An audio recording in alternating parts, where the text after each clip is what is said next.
On behalf of our members and on my own, I have an immense pleasure in extending a very warm and hearty welcome to Your Excellency to our midst. Friends, before assuming the charge as the Deputy High Commissioner for Eastern India in October last year, Mr. Farsedon Wood served as British High Commission in Washington, D.C. First, as the head of strategic threats and thereafter as the head of the political section. In the earlier part of his diplomatic career, His Excellency has worked at the Foreign Office in London. Therefore, no doubt that we are going to witness a more dynamic India-UK collaboration for the mutual benefit of both the countries. Our optimism in this regard stems from the fact that Indo-UK trade and investment relationship is... That the connections aren't just historic, they're very current, they're very vibrant, and I think they speak to a bright future for the relationship between this part of India and the United Kingdom.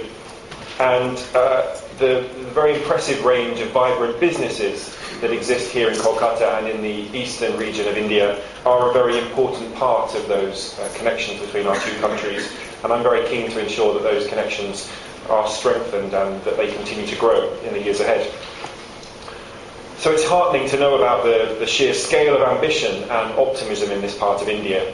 Now, as we've heard, Kolkata's strategic location as a gateway to eastern and northeast India has long made it an essential business hub, and more India's Look East policy and the opening up of markets in neighbouring countries adds a new vibrancy and a new dimension to the business environment here. So, in brief,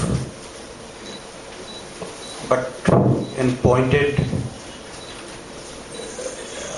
way, he is given work on curriculum development, train the trainer. We've won a number of contracts from the government of West Bengal and looking at other parts of India as well. So it's a very vibrant sector, huge growth opportunities, I think. And I'm pleased to say there are a number of British companies also already doing very well, and I'm sure more will come. It's a very good point about MOOCs. I think all of these companies are looking at new and innovative ways of expanding their business here and of reaching this extraordinary number of people, 500 million, who deserve to be upskilled in the years ahead. And I think online learning is clearly a way of doing that, and I'm sure they're looking at that, but I'd be very interested to look at that further.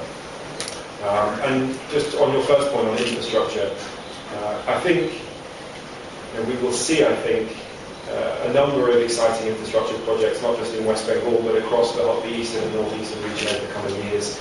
In the northeast in particular, some very ambitious plans for big infrastructure projects.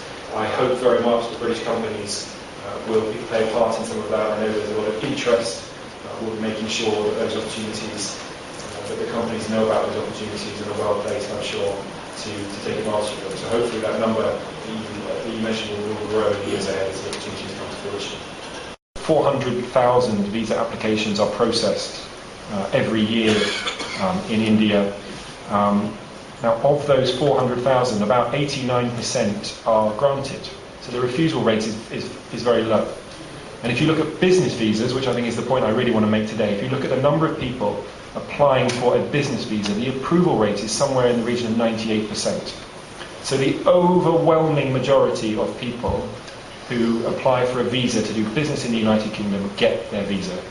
And we have a very nice, very shiny, efficient new visa application centre here in Kolkata. I know it's very nice and very shiny because I cut the ribbon on it and there's a little plaque on the wall with my name on it.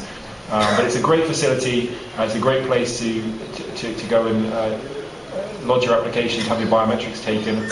It's in the same building as the new application centre for Schengen visas, so it's very convenient in that respect, and the processing times are fast, efficient, the service is good, and we're getting very good feedback on it.